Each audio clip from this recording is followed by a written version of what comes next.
Pauline Attenborough was 72 years old, but she looked much younger. When a soft light shone on her, she could look as young as 30. She had a lovely figure and face, and her nose was a very good shape. Only her big grey eyes made her look older. Pauline had left her husband, Ronald, many years ago. Pauline and Ronald had had 2 sons, Henry and Robert. Henry, the older son, had died when Robert was only 10. Now Robert was 32. He lived with his mother and worked as a lawyer in London. Robert Attenborough did not earn very much money, but this was not a problem. His mother was a rich woman. Pauline's niece, Cis, also lived in the house. Her father, Ronald Attenborough's brother, had died 5 years ago. Cis had no money or home of her own. She needed a place to live, so she depended on her Aunt Pauline. Cis was a big young woman, with dark hair and eyes. She was very shy. She was in love with her cousin Robert, but she had never told him this. Robert was also very shy. He had no confidence in himself. Pauline, Robert and Cis lived together quietly in a lovely house about 25 miles from London. The house was surrounded by pleasant gardens. It was the perfect house and the perfect life for Pauline. Every day, Robert went to work in London. Then, when he came home, the 3 of them, Pauline, Robert and Cis, ate dinner together. During dinner, there were always candles on the table. Pauline liked candles because the soft candlelight made her look young and beautiful. The soft light shone on the skin of her bare arms and the soft material of her dress. Pauline shone with happiness. She looked like a beautiful woman of only 32 or 33. After dinner, they had coffee in the warm drawing room. The room was full of lovely furniture. For many years, Pauline had collected furniture and beautiful, unusual pictures from many different countries. She had sold these things to museums for a lot of money. This had made her a rich woman. Pauline, Robert and Cis chatted together pleasantly. Their conversation was always simple and bright. Then at 8:30, Cis carried the tray of coffee things out of the room. Robert always stayed and continued chatting to his mother. He always listened to everything that she said.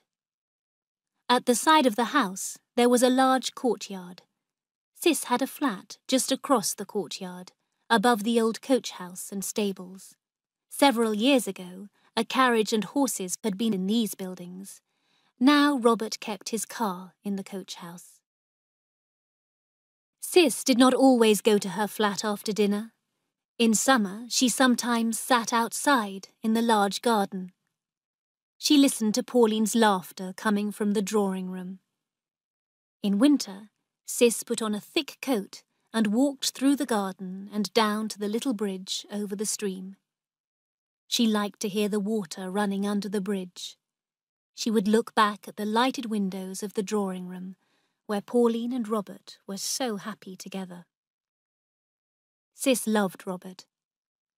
"I believe that Pauline wants Robert to marry me when she dies," she thought. "But Robert is very shy. Perhaps his mother won't die for many years. By that time, it will be too late. Robert will be just an empty man who never enjoyed his life."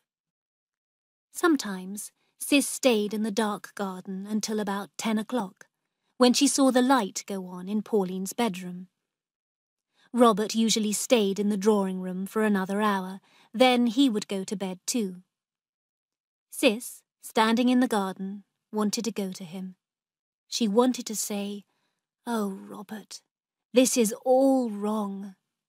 But she could not do this, because Aunt Pauline would hear. So she went to her own rooms. In the mornings, Robert went to London at about 9 o'clock. Pauline rested in bed. She came downstairs at lunchtime. Sometimes she did not leave her bedroom until tea time, but she always looked fresh and young. Pauline always had a rest in the afternoons. When the sun shone, she liked to lie outside and bathe in the warm sun. Behind the stables there was a second, smaller courtyard, which was surrounded by trees. The sun shone right down into this little courtyard, so it was a perfect place for sunbathing. Here, Sis put a chair for Pauline to lie on, a large umbrella and blankets. If the sun became too hot, Pauline could lie in the shade of the umbrella. One afternoon, Sis decided to sunbathe too.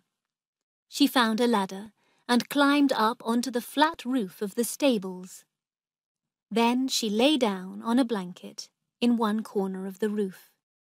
The sun shone brightly here, and it was very hot. Sis was above Aunt Pauline, who lay in the little courtyard below. But Pauline did not know that Sis was on the roof above her. It was lovely lying in the warm sun and air. The warmth of the sun on her legs and arms made Sis feel comfortable and relaxed. Suddenly she heard a voice speaking softly, and her heart jumped with fear and shock. "No, Henry dear," said the voice. "It was not my fault that you died instead of marrying Claudia." The voice did not sound human. Where was it coming from? There must be someone on the roof. Sis lifted her head and looked around, but there was nobody on the roof with her. Suddenly she heard the soft voice again. "No, darling. I said that you would be tired of her in 6 months. I warned you, and it was true. I couldn't do anything more, and you died without ever knowing me again." The voice was silent. Sis lay on her blanket. It was a beautiful summer afternoon. Did the voice belong to a ghost? Sis hated the idea of ghosts, spirits, and magic.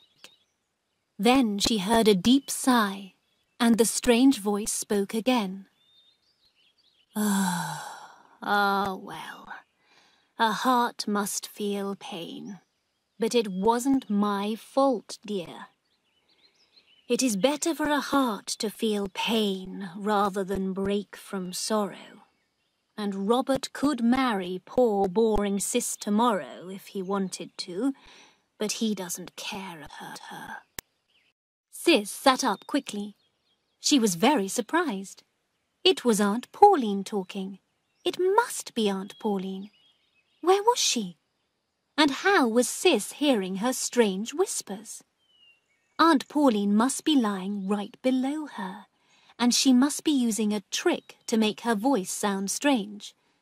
Aunt Pauline was trying to frighten her.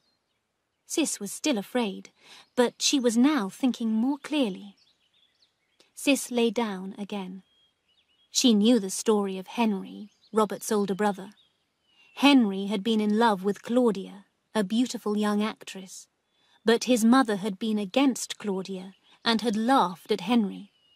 Henry had become ill with a brain disease and died at the age of 22. "I think that I should get up now," the voice was saying. "I've had enough sun. A woman might live forever if she has enough sun, love, and good food. I truly believe a good life will make me live forever." "That is certainly Aunt Pauline's voice," Sis said to herself. "How horrible! I'm hearing Aunt Pauline's thoughts." Sis turned and looked down in front of her. She was staring at a hole in the corner of the roof. The lead gutter, the pipe for taking away the rainwater, went down into this hole. The water then came out of the rainpipe near the ground. Suddenly, a sigh and a whisper came out of the hole. "Ah, well, Pauline, get up. You've had enough sun today." Now Sis understood. Aunt Pauline was lying below her, and the rain pipe was carrying her voice up to the roof. Aunt Pauline was speaking her thoughts aloud.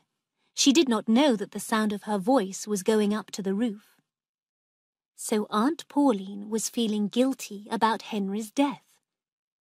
He had died, and she thought that it was her fault.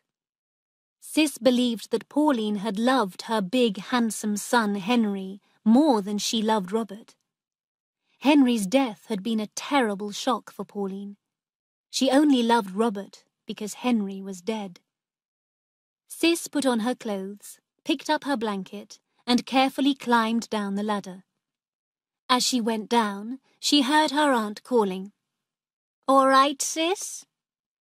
The lovely lady had finished sunbathing. She was returning to the house. Sis went into the small courtyard. She picked up Pauline's blankets and the chair and put them in the house. Then she looked for the opening of the rain pipe. She found it in the corner of 2 walls of the stable building. The mouth of the rain pipe was almost hidden by the leaves of a plant on the wall. When Pauline sat in her chair and turned her face to the wall, her mouth would be near to the rain pipe. Sis had heard her aunt's voice. No ghosts, spirits, or magic had made the voice. That evening, after they had drunk their coffee, Pauline stood up. "The sun has made me so sleepy today," she said. "I shall go to bed now. You two sit and chat." When Pauline had gone to bed, Sis turned towards Robert. "Do you remember your brother Henry?" she asked him. Robert looked at her in surprise. "Yes, very well," he said. "What was he like?" asked Sis. "Tall and handsome, with soft brown hair like Mother," Robert said. "Women liked him. Henry was very happy and clever." "Did he love your mother?" "Very much," Robert said. "She loved him too, more than she loves me." "Robert," Sis said, "do you like me?" Sis saw Robert's face become pale. "Yes," Robert said, "I like you very much." "Will you kiss me?" "Nobody ever kisses me," Sis said. Robert looked at his cousin with fear in his eyes. Then he stood up and kissed her gently on the cheek. Sis held Robert's hand and pressed it against her breast. "Come and sit with me in the garden," she said. "But what about Mother?" he said. He was nervous and shy. Sis smiled a little and looked into his eyes. Suddenly Robert's face became red. A few minutes later, she left him and went to her flat. The sunny weather continued. It was now July. Every afternoon, Pauline sunbathed in the small courtyard, and Sis lay on the roof above the stables, listening. But the sound of Pauline's voice did not come up the pipe again. After dinner in the evenings, Sis waited in the garden. She saw the light go on in her aunt's bedroom. She saw the lights go out in the drawing room. She waited, but Robert did not come into the garden. Then one night, he came out and walked towards her. Sis stood up and walked softly over the grass to him. "Don't speak," Robert whispered. They stood together, looking up at the stars in the dark sky. "How can I ask you to love me?" he said. "And how can I marry? I haven't made much money, and I can't ask my mother for money." "Then don't worry about marrying yet," Sis said. "But do love me a little." Robert gave a short laugh. "It's hard to begin," he said.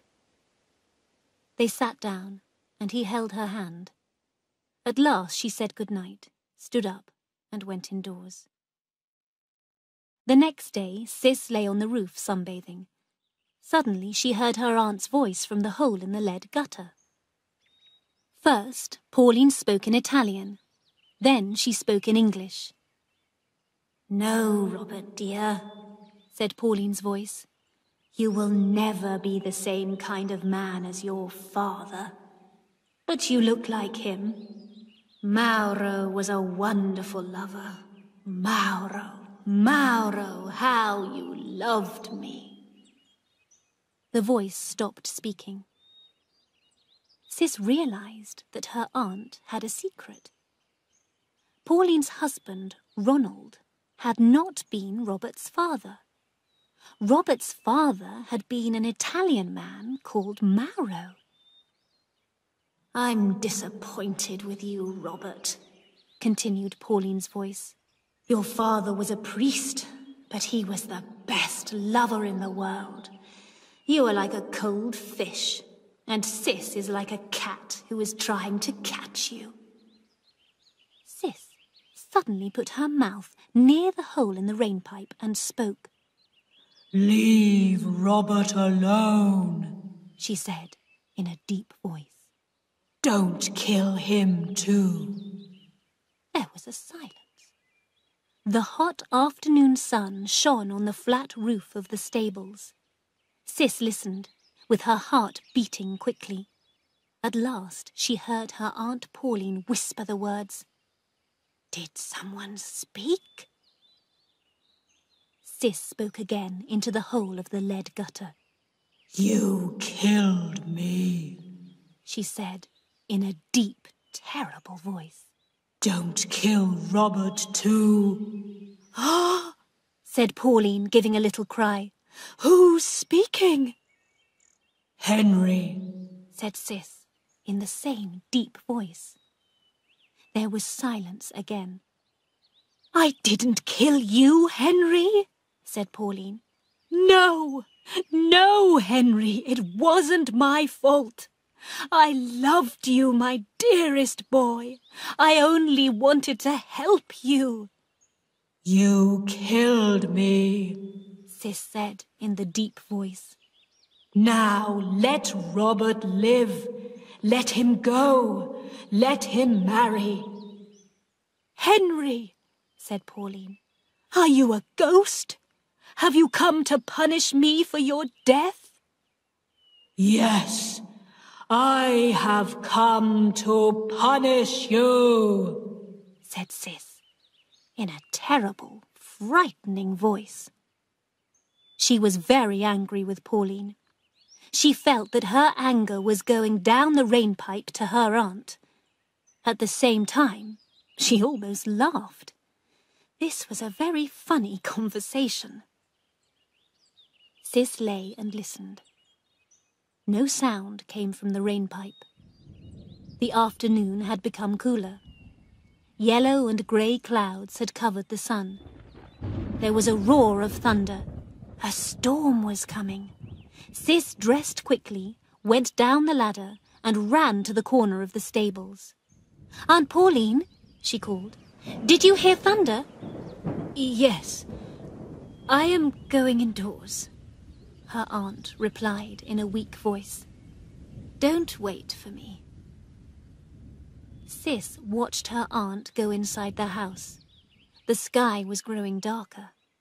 Cis took the blankets and the chair and hurried inside. Then the storm began. Pauline did not come downstairs to tea because she did not like thunder. Robert did not arrive home until after tea. By this time, the rain was pouring down. Cis went to her flat and got ready for dinner. She put on a pretty white dress and fastened some white flowers at her breast. When she went into the drawing room, Robert was waiting. He was standing by the drawing room window and listening to the rain falling. He now had a different look on his face as he watched her. The drawing room was lit by the soft light of a table lamp. Cis walked towards the bookshelves near the door. When she heard the door opening softly, Cis suddenly turned on the switch of the ceiling light. Her aunt, wearing a black dress, stood in the doorway. The strong, hard light showed her face clearly. Pauline was wearing makeup but her face looked old and full of hate. "Oh, Aunt," cried Cis. "Mother, you look like a little old lady," said Robert in a shocked voice. "Aren't we going to eat dinner?" asked Pauline angrily. Pauline sat at the table, getting angrier and angrier. She looked very, very old and very ugly. Cis and Robert watched each other. He was very shocked by his mother's face. Pauline ate her dinner quickly, like a hungry dog. As soon as they had finished eating, she ran towards the stairs. Robert and Cis followed her from the room. "You pour the coffee. I hate it," said the old woman quickly. "I'm going to bed. Good night." There was silence. At last, Robert said, "I'm afraid that Mother isn't well. She must see a doctor." "Yes," said Cis. The rest of the evening passed in silence. Robert and Cis stayed in the drawing room. A fire was lit. Outside, cold rain was falling. At about 10 o'clock, the door opened, and Pauline came into the room. She shut the door and came to the fire. Then she looked at Robert and Cis with hate in her eyes. "You two should get married quickly," she said in an ugly voice. "You are so much in love." Robert looked up at his mother. "You believed that cousins should not marry, Mother," he said quietly. "You told me that often." "I do believe that cousins shouldn't marry," replied Pauline. "But you're not cousins. Your father was an Italian priest, Robert. He was a great man, and he was too great to have a weak son like you." With a terrible look on her face, Pauline left the room. Pauline had gone mad. Her madness continued for a week. The doctor came and told her that she must sleep. He gave her drugs to help her, but she did not take the medicine. She walked about her room, looking ugly and full of hate. She would not look at either Robert or Cis. At first, Cis was frightened by what she had done. She realized that her trick had made her aunt mad. Cis almost felt sorry for the terrible thing that she had done. Then she thought, "This woman is the real Pauline. We never saw her true character before." But Pauline was not going to live long. She stayed in her room and did not see anyone. She had her mirrors taken away. She did not want to look at herself. Robert and Cis spent a lot of time together, but Cis could not tell Robert what she had done. She was afraid. "Do you think that your mother ever loved anybody?" Cis asked him one evening. "Mother only loved herself," Robert said, "and she loved power. She got her power by controlling other people's lives. She was beautiful, and she grew strong by controlling everyone and everything. She destroyed Henry, and she was destroying me." "And don't you forgive her?"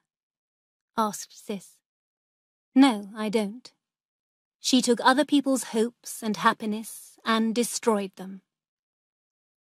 2 days later, Pauline died.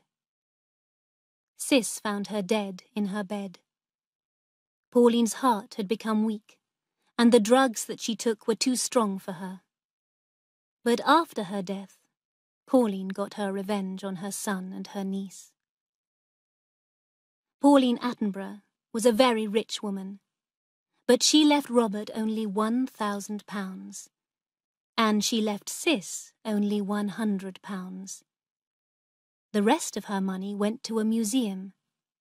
She had built a museum and given it her own name, the Pauline Attenborough Museum.